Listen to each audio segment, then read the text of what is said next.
O que eu entendo por juventude? Faixa etária. Desde a adolescência até 24 anos. Então já está saindo, 24 anos já está saindo da adolescência. Nós consideramos que 20 anos já está saindo da adolescência. Não sou psicóloga, não sou psiquiatra, tá? Mas estudei muito para trazer para vocês hoje esse tema da mediunidade nessa faixa etária.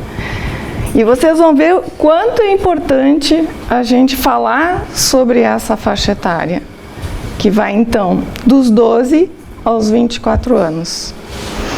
E ampliei, coloquei juventude justamente porque pegava muito adolescência e ainda a fase de adulto jovem. Mas para a gente falar sobre a mediunidade, a gente tem que saber o que é a mediunidade. Porque nem todo mundo sabe o que é a mediunidade. A mediunidade ela é uma faculdade inerente a todos nós, a todos os homens e mulheres. Pode-se dizer que é o nosso sexto sentido. E o que faz? O que é essa faculdade? Essa faculdade é uma habilidade que todos nós temos de nos comunicar com o plano espiritual. Então, vou seguindo mais adiante. Essa palestra ela vai ter várias fases. Vou falar um pouco sobre a ciência, o que a ciência está falando sobre a mediunidade, hoje, bem atual, 2021. Vou falar sobre as características do adolescente e do jovem, também com informações, artigos científicos bem recentes, agora do meio do ano, descobertas com relação ao cérebro, porque só assim a gente vai conseguir entender a mediunidade nesses jovens. Porque é uma faixa etária, um período de vida, melhor dizendo, completamente diferente dos outros períodos. E que muitas vezes é difícil para nós entender. Nós, adultos, apesar de termos passado por esta fase da juventude, principalmente a adolescência, que é a fase mais conturbada, parece que nós esquecemos. E quando eu colocar aqui para vocês as características, vocês vão começar a se lembrar dessa fase. E o quanto a gente pune os nossos filhos que estão passando por essa fase que é bastante sofrida para eles. Não pensem que não é. Às vezes a gente vê eles muito alegres, muito felizes, mas na verdade o adolescente é tudo muito. Assim como é muito feliz, muito alegre, às vezes ele é muito triste.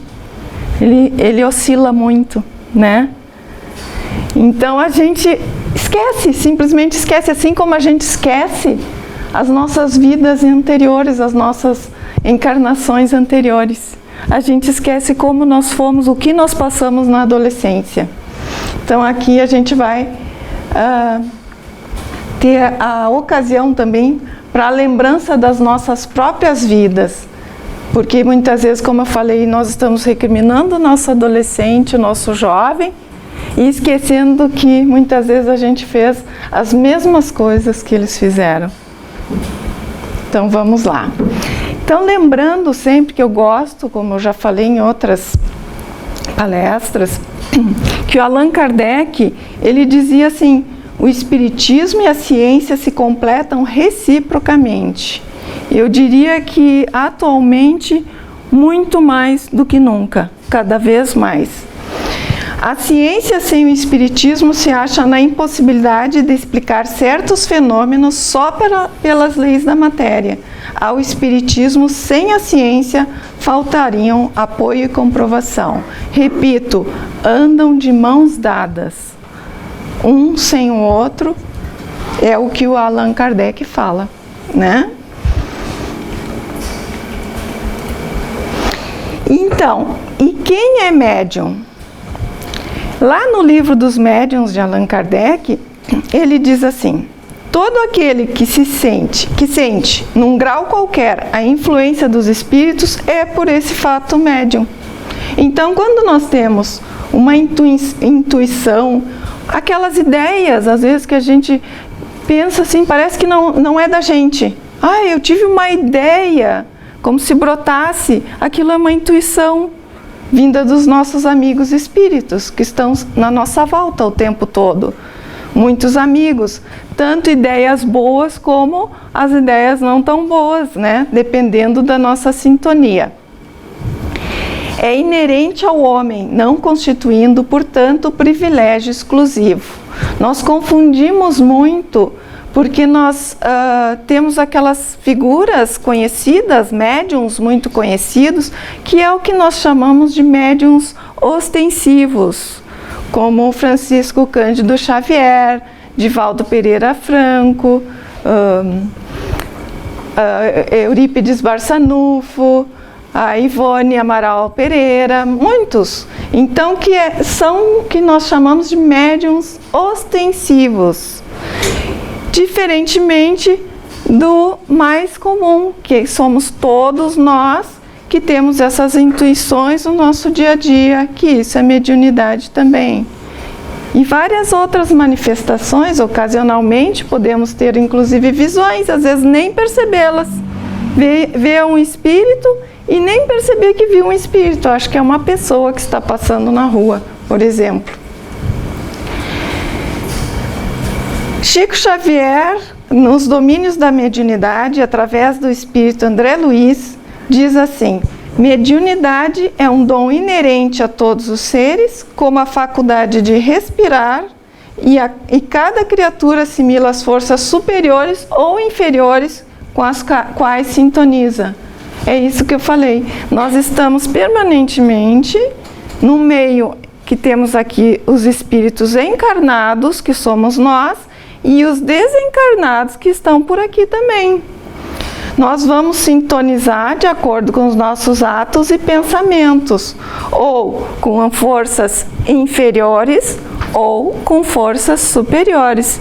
E isso que nós temos que tomar bastante cuidado.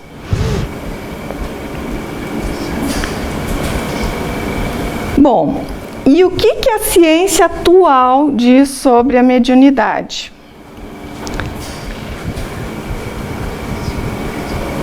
A Associação Psiquiátrica Americana, no Manual de Diagnóstico e Estatística dos Transtornos Mentais, na 4ª edição em 1994, advertiu contra a interpretação equivocada de experiências espirituais ou religiosas como transtornos mentais. Então, eles descartaram essas experiências mediúnicas como algum transtorno mental. Então, desde aí, a psiquiatria, a psicologia, principalmente, evidentemente, dos médicos psiquiatras e psicólogos que não têm conhecimento do espiritismo, ou envolvimento qualquer com espiritualidade, passaram a considerar no seu paciente que aquele paciente com aquelas experiências mediúnicas não teria um transtorno mental. E sim, aquilo faz parte de uma circunstância, como diz ali, de uma circunstância que é religiosa ou espiritual.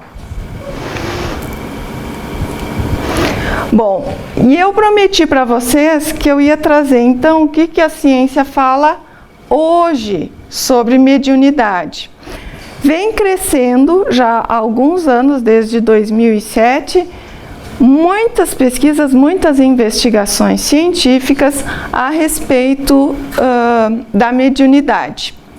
E eu, cada vez que eu venho fazer uma palestra aqui sobre esse tema, eu procuro o que tem de mais atual, um artigo científico, porque os livros nos ajudam muito, mas passa muito rápido em termos de ciência. Se eu escrever um livro hoje, daqui a um ano pode ter mudado muita coisa na ciência do que eu escrevi naquele livro. Então, o que a gente tem de mais atual é o que? Os artigos científicos, que esses estão sempre sendo editados e reformulados, que nem Allan Kardec fazia, né, nas revistas espíritas. Ele estava sempre revisando, porque ele era um cientista. Então, ele, para ter essa dinâmica, ele utilizava o quê? As revistas espíritas.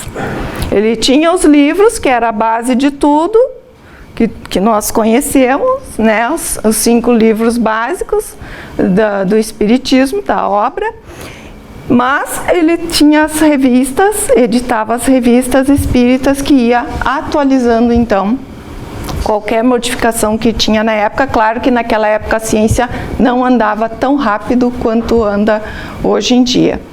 Então foi feito esse trabalho, essa investigação, que é o título Precisão da Mediunidade, um estudo quantitativo e qualitativo com um protocolo triplo cego. Vou explicar rapidamente esse título. Um estudo quantitativo. O estudo quantitativo é um estudo objetivo, que diz respeito a números, quantidade, quantitativo. E qualitativo é subjetivo. Por exemplo, uma descrição de um fato é subjetivo. Com o protocolo triplo cego, vocês devem ter ouvido muito agora nas vacinas, quando estavam desenvolvendo as vacinas, que eles faziam os experimentos, eles diziam duplo cego, é triplo cego. Então, nesse caso aqui, por exemplo, o médium não tinha conhecimento da pessoa que estava solicitando a leitura do espírito do falecido. Então não conhecia, não tinha conhecimento. Então nem o médium sabia quem era o falecido e nem sabia quem estava solicitando, que era o parente e amigo, e vice-versa. Bem como o investigador principal também não tinha correlação essa de um com o outro. Então foi um trabalho assim super minucioso, fazendo de forma que ninguém soubesse quem era quem, digamos assim, resumindo. Qual era o objetivo do trabalho? Avaliar se os médiuns podem fornecer informações precisas sobre pessoas falecidas em um protocolo triplo cego, como eu expliquei rapidamente para vocês, e investigar a fonte de informação utilizando as análises objetivas e subjetivas, como eu disse para vocês. Qual foi o método? Utilizaram 9 médiuns. Esses 9 médiuns produziram leituras relacionadas a 38 pessoas falecidas. Essas pessoas falecidas tinham idades entre 14 e 97 anos e falecidos de 6 meses a 45 anos. Foram escolhidas por 36 pessoas que eram parentes ou amigos desses falecidos, tá? Então não existia uma interação direta entre esses dois grupos, o médium e os parentes ou amigos dos falecidos. Era fornecido somente o nome, o primeiro nome do falecido. Por exemplo, Maria Luísa Tagliaro, era fornecido somente Maria, né? Manuel dos Santos, era fornecido só Manuel, justamente para que não houvesse qualquer maneira de identificar. Para o médium, né? O entrevistador não tinha conhecimento sobre o falecido, ou seja, quem estava entrevistando o médium não tinha conhecimento sobre o falecido, e nem quem entrevistava o parente. Em cada sessão foi solicitado ao médium que fornecesse informações sobre 2 pessoas falecidas do mesmo sexo, ou seja, quando solicitavam informações, por exemplo, eles queriam saber informações da Maria e da Ana. Então, eles davam o nome Maria e Ana para esta pessoa, para este médium. E ele tinha que fazer a leitura deste espírito, da Maria e da Ana, tá? As informações, excluindo detalhes genéricos, foram inseridas em 2 listas anônimas. Então, foi totalmente anônimo daí, nesse momento. Por que que eles botaram em 2 listas anônimas? Quando a leitura da vida daqueles falecidos, as informações que aqueles falecidos traziam para o médium, né? Quando chegava a leitura, se omitia o nome do dono da leitura, do falecido, né? O nome do falecido já não apresentava mais, porque aquelas 2 leituras iam de volta, então, para o parente ou amigo que estava solicitando informações do falecido. Então, voltava, só que voltava sem os nomes. A única coisa que essa pessoa sabia é que um daqueles 2 era o parente falecido ou amigo falecido que ele queria informações. Então, quando ele ia analisar a leitura para identificar, ele não sabia qual dos 2 era o parente, mas pelas características da leitura, ele ia pontuando, descobrindo qual que era o seu parente. As informações das 2 leituras anônimas foram enviadas ao assistente de investigação, encarregado em manter o contato com os amigos ou parentes dos falecidos. Foi solicitado, então, a cada amigo ou parente dos falecidos atribuir um valor a cada informação listada usando uma escala de Likert de 4 pontos, de totalmente erradas, aquelas informações que aquele espírito estava dando, estava totalmente errado ou totalmente correto. Na verdade, quem é que estava fornecendo a informação? O médium, né? Então, a avaliação era do médium.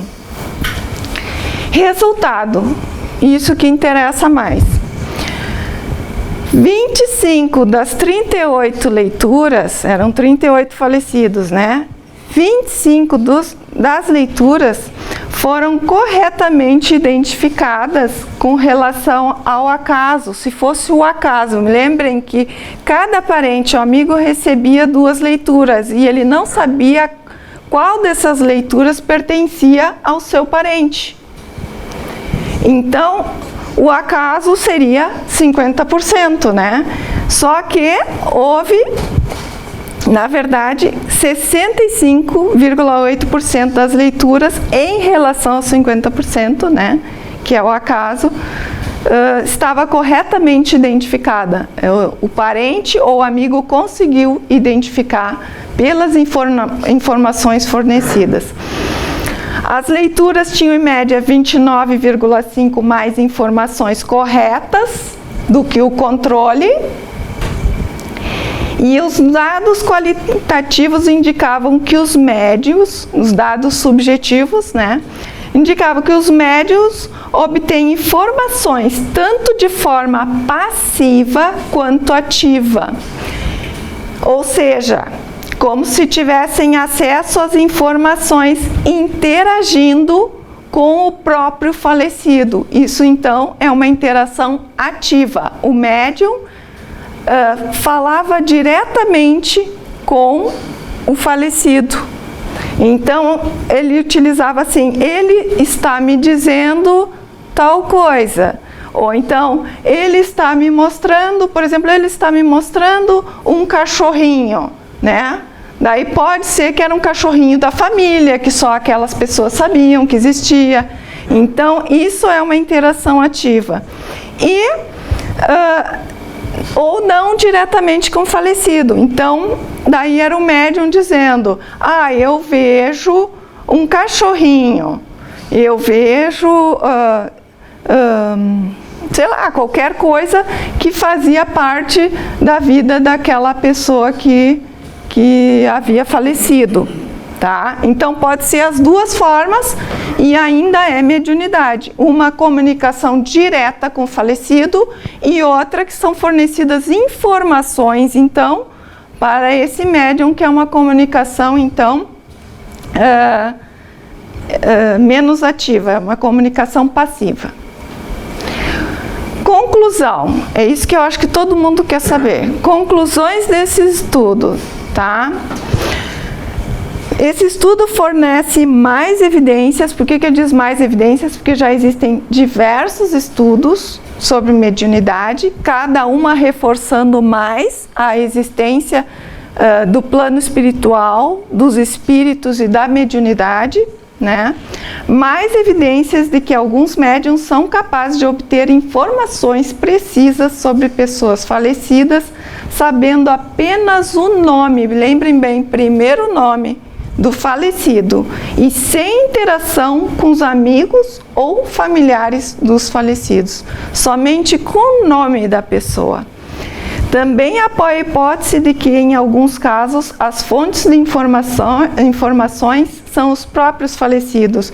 Para mim, isso aqui é o que tem de mais importante. É o primeiro artigo científico que eu vejo ter a coragem de dizer isso aqui.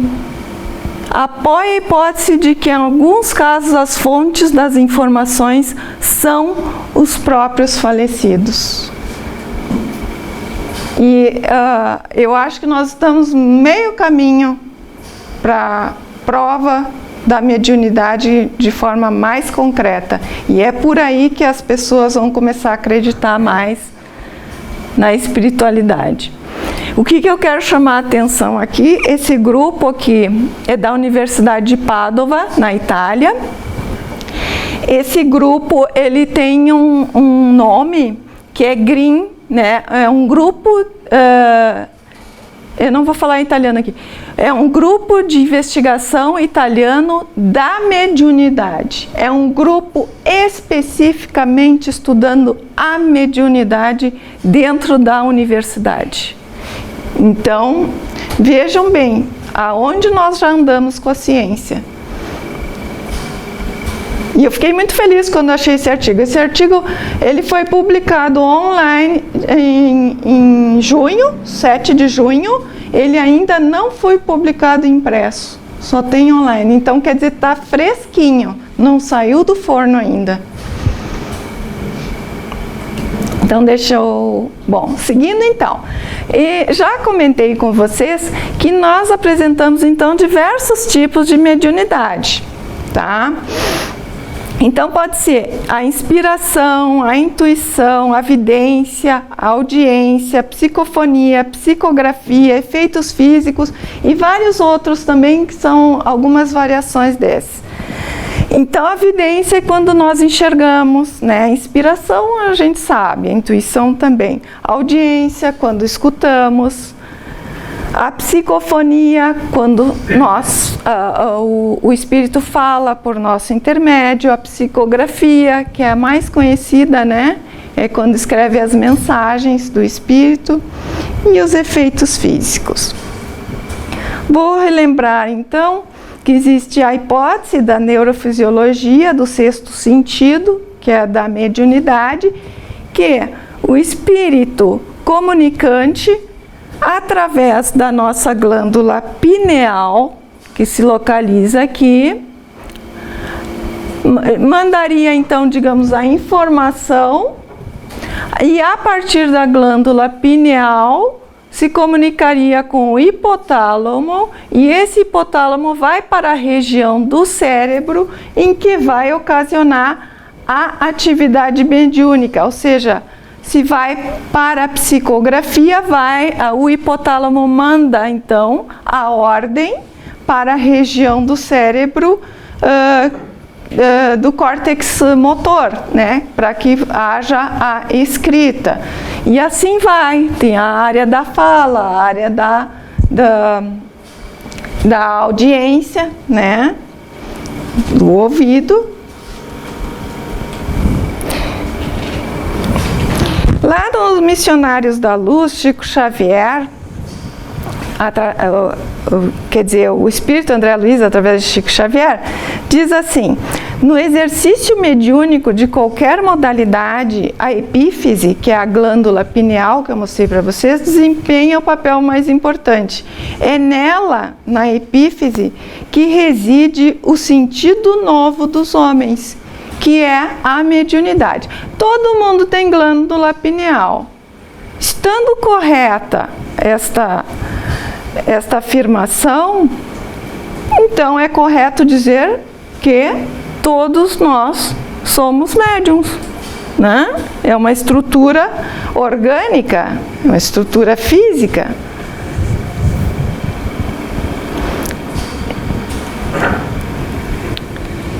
E qual é o grau e o tipo de mediunidade que eu possuo?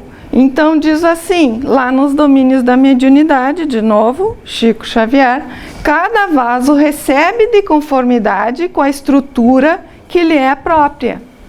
Então vai depender da estrutura não só física, como também nós temos o perispírito. Mas eu estou me concentrando mais na estrutura orgânica, né? E na idade e no sexo. Tá? No sexo eu já comentei na última vez que tem, isso aí não é 100% correto, mas a maior parte dos médiums até então parece que são mulheres, por uma condição orgânica, tá? Mas isso tem que ter muito estudo ainda para se bater o martelo, né? Não vamos colocar o carro antes dos bois.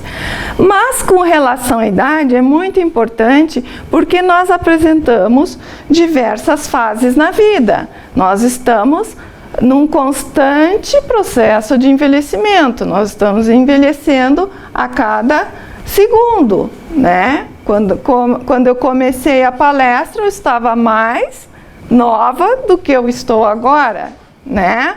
Então, existe muita discussão quando começamos a envelhecer, e essa discussão nós podemos passar 6 meses discutindo e nós não vamos chegar a conclusão nenhuma. Mas a mais aceita na área científica, tá, é que o processo de envelhecimento ele se inicia a partir do nascimento, tá? Então, nós temos uma fase que é a infância, que tem uma característica, a mediunidade nessa fase, uma característica da infância, que é diferente da mediunidade na adolescência e na juventude, e temos, então, o adulto idoso também, que tem outras características, porque são fases diferentes da vida. E vocês vão entender o que eu estou, aonde eu estou querendo chegar, tá?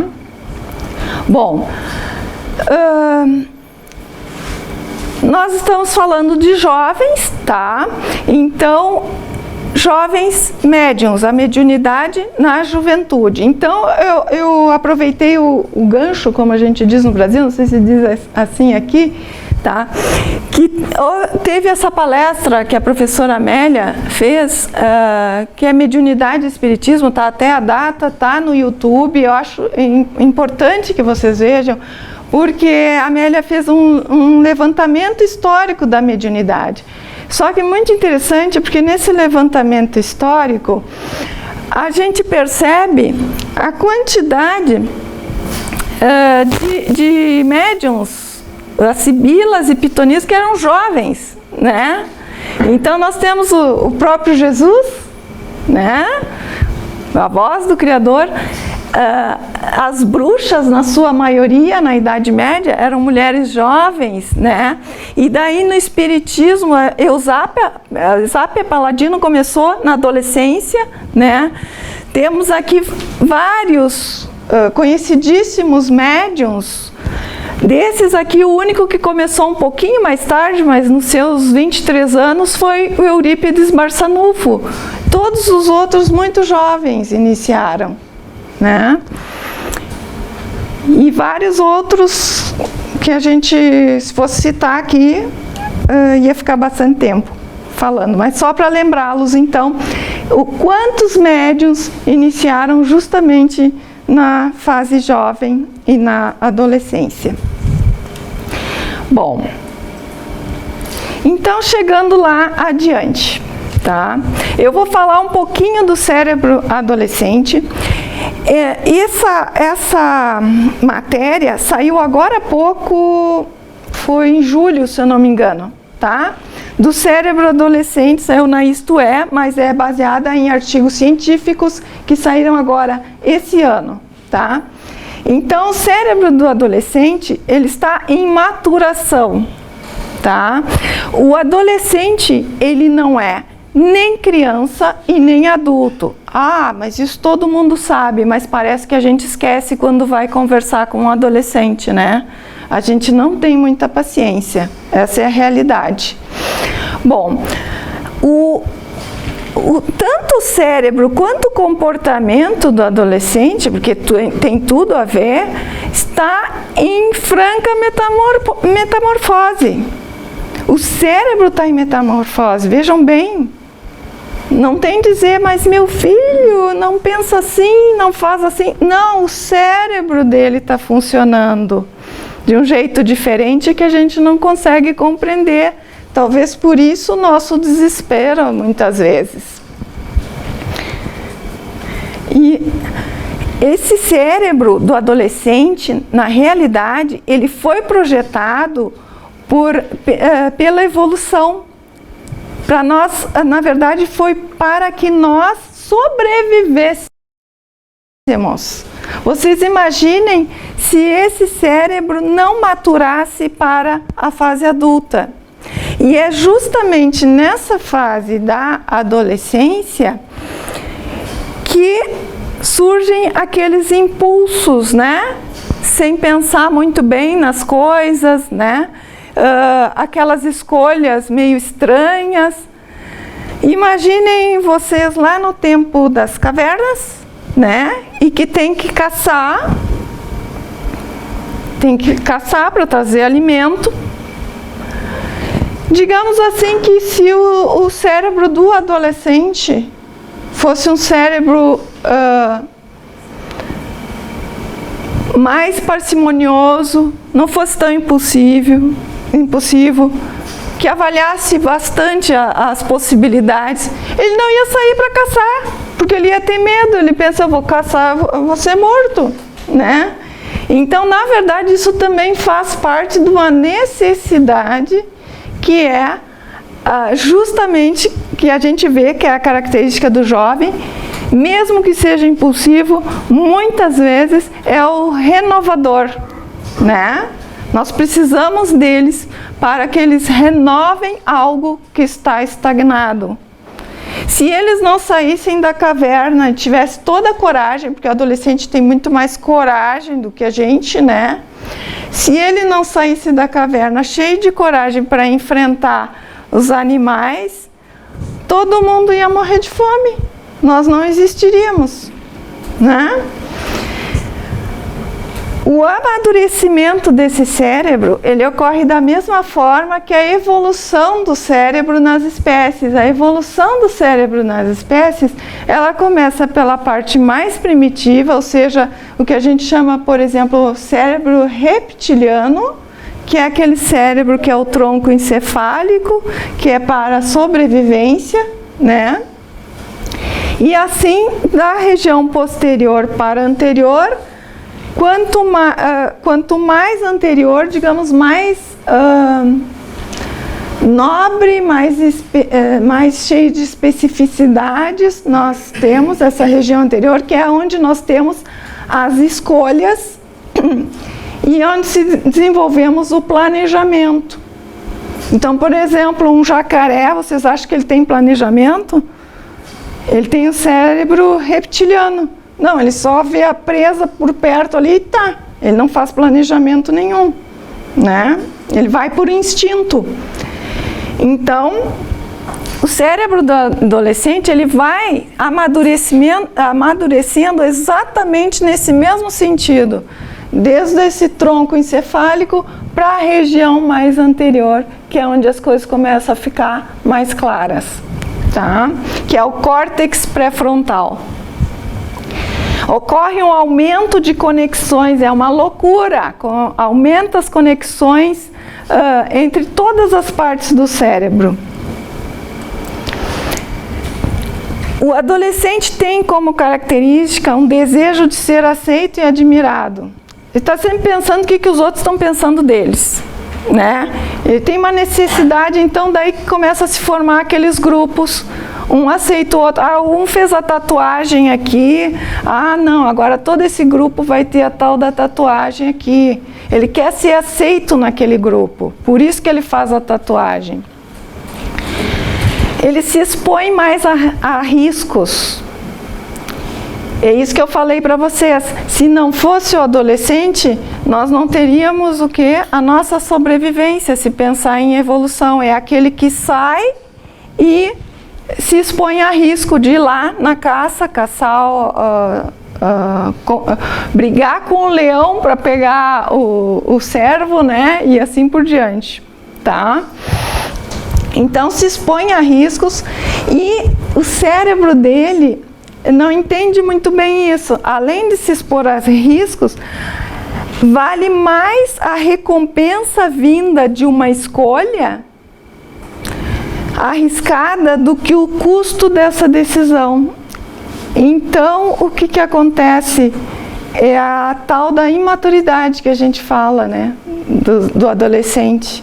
Então, faz uma escolha muito arriscada, tá? E ele... a recompensa vindo disso é muito mais forte do que pode ter como consequência aquela escolha. E isso é um problema muito sério, porque aqui está envolvido o quê? Os maus hábitos, né? O excesso da sexualidade, as drogas, né? Então, é bem nessa fase que o traficante está na volta, não é verdade? Então, o jovem, ele está exposto a tudo isso, a esses perigos, em vista do desenvolvimento cerebral dele. Ali, como eu coloquei... Bom, essa avaliação de riscos também, vou voltar um pouquinho, ela já, aos 15 anos, o adolescente já tem essa capacidade de avaliar os riscos. Só que ainda a escolha dele está pela recompensa, tá? Por isso que ainda há 15 anos ele não está maduro. A impulsividade que eu já falei, o pico da atividade dos neurônios espelho. Muitos estudos dizem que esses neurônios espelhos são os neurônios da empatia. Por quê? Através desses neurônios é que o indivíduo vai aprendendo, repetindo comportamentos observados. Então, se dentro de casa os comportamentos dos familiares não são muito adequados, aquele adolescente já está começando a repetir aqueles comportamentos. E não é só em casa, é isso na escola, é isso em qualquer lugar no meio social. Se ele passa a admirar determinado comportamento, ele já começa a absorver aquele comportamento e se comportar daquela maneira, tá? A identidade é uma busca de identidade, é um conflito, é uma fase de sofrimento para eles. Vejam bem, é uma fase boa, muito boa, de crescimento, mas é uma fase de muito sofrimento porque eles não se entendem. Não é só nós que às vezes não entendemos eles, eles não se entendem. Porque é tudo muito rápido. Então, diz assim, a neurocientista Sarah Jane Blackmore, ela diz assim, que a adolescência é uma tempestade perfeita. Por que ela diz que é uma tempestade perfeita? Existe um aumento súbito e simultâneo de pressões sociais e de alterações hormonais, tudo junto, vejam bem, hormonais, neurais e sociais. E completo ainda com o Divaldo Franco, melhor dizendo, com Joana de Ângeles, o espírito que o Divaldo Franco psicografa, na captação parapsíquica, aumenta a captação parapsíquica. E o que é isso? Mediunidade. É uma abertura para os espíritos que estão na volta. Vejam como é delicada esta fase. Era aqui que eu queria chegar. Tudo isso para chegar aqui. Vejam que aquele jovem está, ele perdido com ele mesmo, né? Com todas essas características que eu falei para vocês. Ele não sabe se vai para um lado ou se vai para o outro. Ainda tem todo aquele problema social, como diz ali, por exemplo, tem hormônios envolvidos. Tem adolescentes que eles desenvolvem seu corpo muito mais rapidamente do que outros. O que se costuma fazer? Tratá-los como adultos, mas não são adultos. Só o corpo que está parecido com o do adulto. Ou o contrário, o adolescente tem alguns que não desenvolve tanto, não acompanha e ficam ainda por muito tempo com características do corpo infantis. E daí o que fazem? Tratam aquele adolescente como uma criança, infantilizam aquele adolescente. Então, todos esses cuidados e atenções nós temos que ter. Esse adolescente está nessa tempestade, nesse turbilhão e com toda a abertura mediúnica. O que eu quero dizer com isso? Nós temos obrigação dentro do lar e dentro da casa espírita de amparar esses jovens e adolescentes. Eu falo adolescente, mas como eu falei para vocês, nós temos ainda um período que até os 24 anos, que é da juventude, que as coisas estão começando a tomar jeito. E amadurecimento cerebral mesmo, que a gente pode dizer, tá, agora é adulto, 30 anos. Então nós temos que acolher esses jovens, termos mais paciência.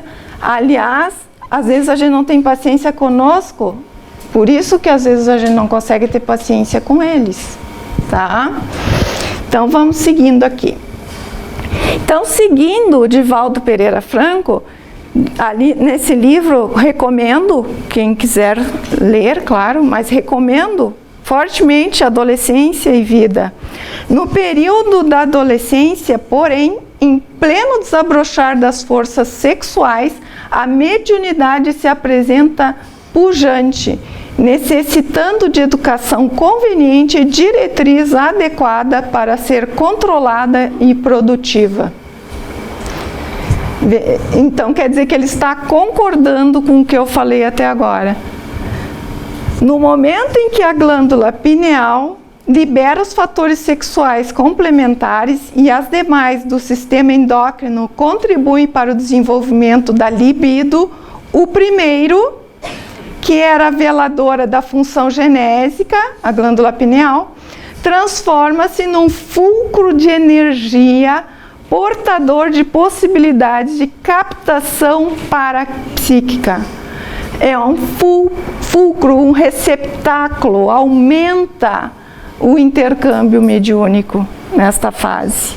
Uma fase tão delicada que os pensamentos estão tão confusos e, como eu falei para vocês no início, temos que cuidar com os nossos pensamentos para não atrair os espíritos que não são tão bons. Então, vamos pensar bem lá no fundo, se nós não estamos abandonando os nossos jovens. É uma das fases mais, ou melhor, eu diria, a fase mais importante do indivíduo. Porque na infância, a criança está amparada por nós e pelo espírito protetor dele. Até os 7 anos de idade, isso é certo. Tá? e depois somos adultos e a gente sabe se cuidar, né? Nos cuidamos nós mesmos. Os conflitos comportamentais ainda, Divaldo, do adolescente naturais nesse período abrem espaço para mais um amplo intercâmbio com os espíritos, que se comprazem em afligir e em perturbar, considerando a ignorância da realidade em que se demoram. Ou seja, justamente porque esse indivíduo está confuso, né? Muitas vezes começa a sintonizar com amigos não muito bons, né? Ir para um lado não muito bom, é um receptáculo para esses espíritos inferiores. E a mediunidade a 1000, tá? E como lidar com a mediunidade, então, do jovem? Para lidar com a mediunidade do jovem, nós temos que aprender a lidar com o jovem. Lembrando que esse jovem, muito das características dele na adolescência, na verdade, já são manifestações, que é quando aflora, né, manifestações de vidas passadas. Então, esse jovem, ele é jovem, mas o espírito já passou por outras encarnações. Então, quando a gente está falando com aquele jovem, claro que com qualquer outra pessoa, mas com aquele jovem que a gente está preocupado, está pensando nele, nós estamos falando com um espírito que já teve outras vivências.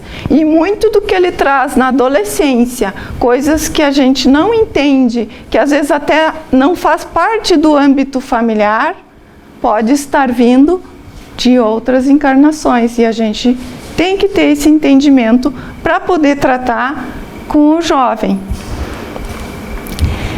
Francisco Cândido Xavier, então, no programa Pinga Fogo, ele diz assim: aconselhemos e amparemos os nossos jovens com as nossas experiências e que eles nos amparem com a sua força e nos amem, porque nós todos precisamos de amor, mas que haja aquela fronteira que chamamos de respeito, para que cada um seja ele mesmo.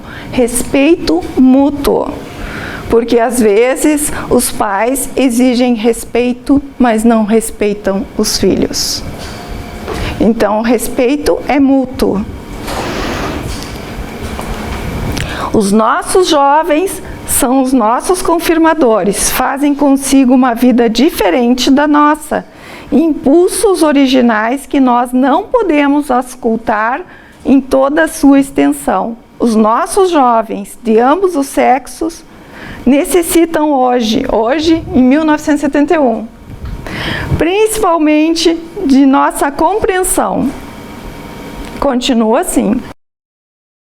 Naturalmente, não podemos empurrá-los à libertinagem, mas não devemos frenar neles o impulso à libertação para que eles se realizem. Esse impulso à libertação não é só para que eles se realizem, mas é para que a sociedade se realize. Porque quem tem as ideias de transformação, apesar de que às vezes muito impulsivas, mas daí a gente pode dar uma podadinha aqui, outra ali, quando a gente vai ver, a ideia vem do jovem. É ele que está transformando e nós precisamos desse jovem. E precisamos do jovem saudável. Não podemos abandonar os nossos jovens. Então nós temos que transmitir uma visão positiva dos seus corpos, porque eles se sentem estranhos, eles mudam de um corpo de criança repentinamente por um corpo que não chega a ser adulto, é uma coisa estranha, é tudo muito rápido. Às vezes, em um ano, a gente vê uma transformação absurda no corpo de um adolescente, não é verdade? Então, imagina, se a gente percebe, às vezes convivendo diariamente, eles, pobrezinhos, né? Então, a gente tem que passar para eles que aquilo é um processo natural, de preferência já antes de entrar na adolescência, já introduzindo, o teu corpo vai se modificar, e vai devagarinho tendo essa conversa, para que eles não comecem a se sentir estranhos, porque é a mesma coisa, assim, que se a gente tivesse um acidente. Eu vi nós vimos um filme, até foi bem interessante, a moça perdeu o rosto no acidente. E daí foi implantado um novo rosto. Então, é quase isso, se olhar no espelho e não ver mais aquela pessoinha anterior, na infância. Vocês devem estar se lembrando disso na adolescência de vocês. É um impacto muito forte e a gente tem que ajudar, às vezes a gente faz até descaso disso, ajudar esse jovem a perceber o corpo dele. Um processo natural, um processo lindo, maravilhoso de amadurecimento. Estudar, conversar sobre a mediunidade. Isso é muito importante, inclusive para muitas vezes o próprio adolescente entender o que está acontecendo com ele. Às vezes está excessivamente nervoso, excessivamente violento, qualquer violência, né, é excessiva, não preciso nem botar o adjetivo. Então,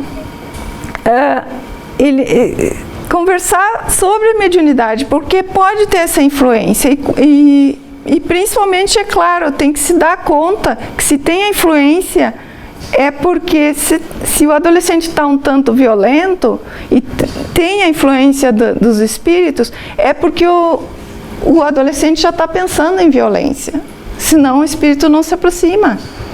E claro, lembrando que esse adolescente é um espírito com outras vidas, teve outras encarnações. Às vezes, nesse momento, existem espíritos que foram inimigos em outras encarnações e que se aproveitam desse momento para fazer a obsessão. Oferecer orientação, isso em todo o âmbito, não só com relação à mediunidade, né? Qualquer orientação, perceber, né, esse adolescente se está precisando de alguma orientação. Saber participar da vida, não é se meter na vida, né? É participar da vida desse adolescente, puxar conversa, e aí, o que está fazendo, o que está lendo, o que gosta de fazer, qual é o filme, que tipo de filme que tu gosta, e assim, tentar atividades em conjunto.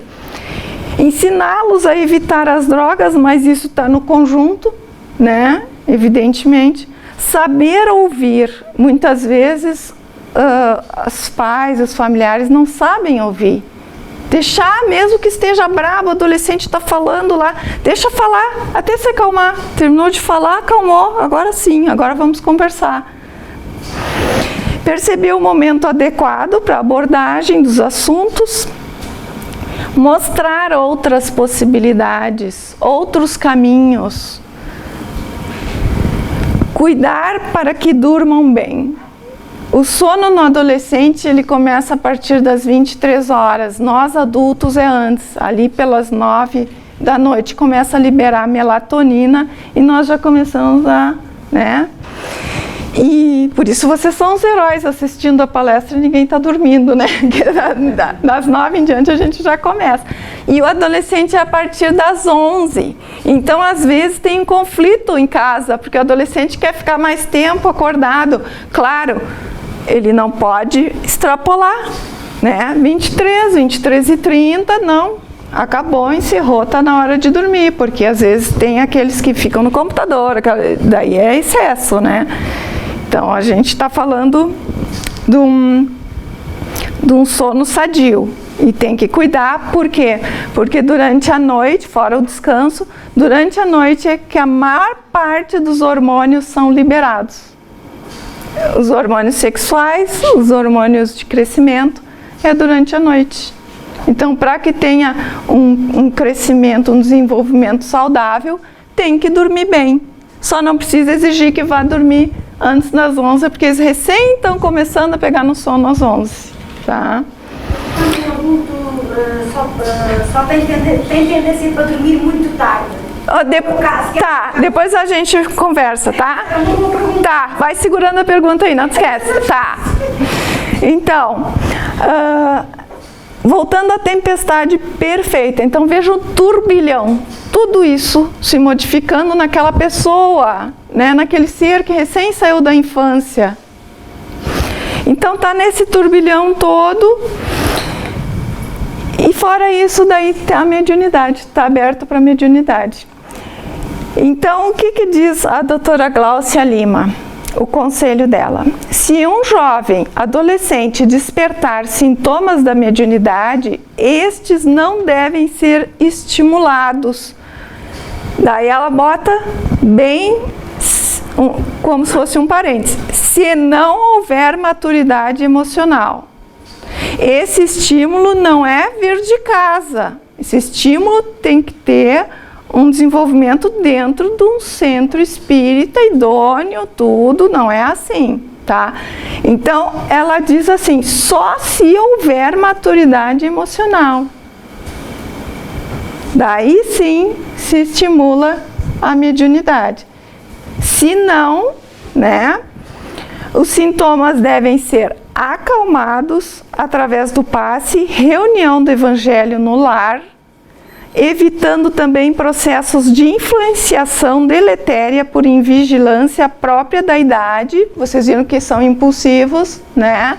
Eles são dados a riscos, então, vigilância própria da idade e condição, tá?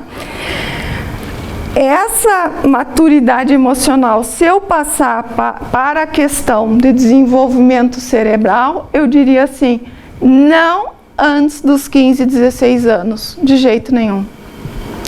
Porque vocês viram quando é que eles conseguem fazer escolhas? Somente aos 15 anos, né? Discernimento com relação às escolhas, que antes eles são muito dependentes, né? Claro que varia, um ano mais, um ano menos, depende. Então, o que tem que fazer?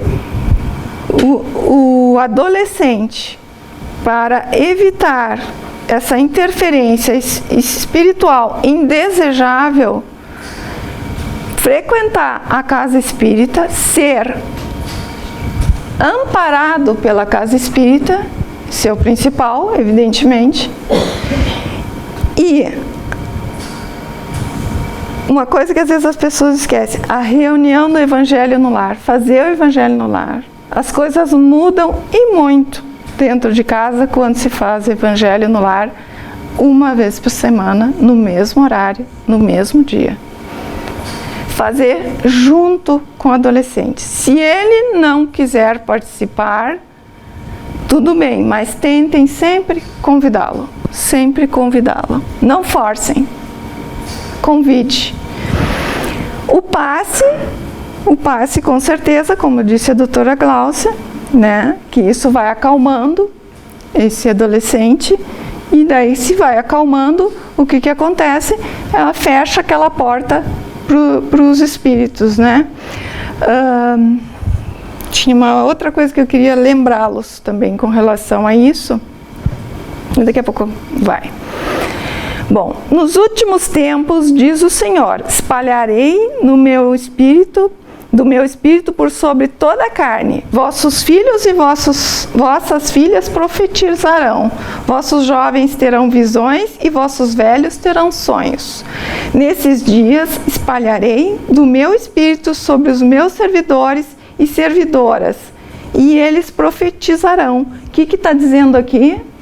Vai chegar o dia em que a mediunidade, né, mais ostensiva vai abranger a maior parte das pessoas. E esses seres que estão aí, vindo aqui, os adolescentes de hoje, o jovem de hoje, são jovens que já estão vindo preparados com essa mediunidade mais ostensiva. Porque isso faz parte de um plano, né? Um plano que é a entrada para o mundo de regeneração. Então, os jovens de hoje, mais cuidado ainda nós temos que ter do que os jovens lá do Chico Xavier de 1970. É claro que a gente sempre deve tomar cuidado, mas hoje, mais alertas ainda nós temos que estar com relação a isso. Pensar bem, ir para casa, ter paciência com os nossos jovens, muita paciência. Lembrem, nós somos os adultos, eles são os adolescentes. Então, nós que temos que ter paciência, não é eles que têm que ter paciência conosco.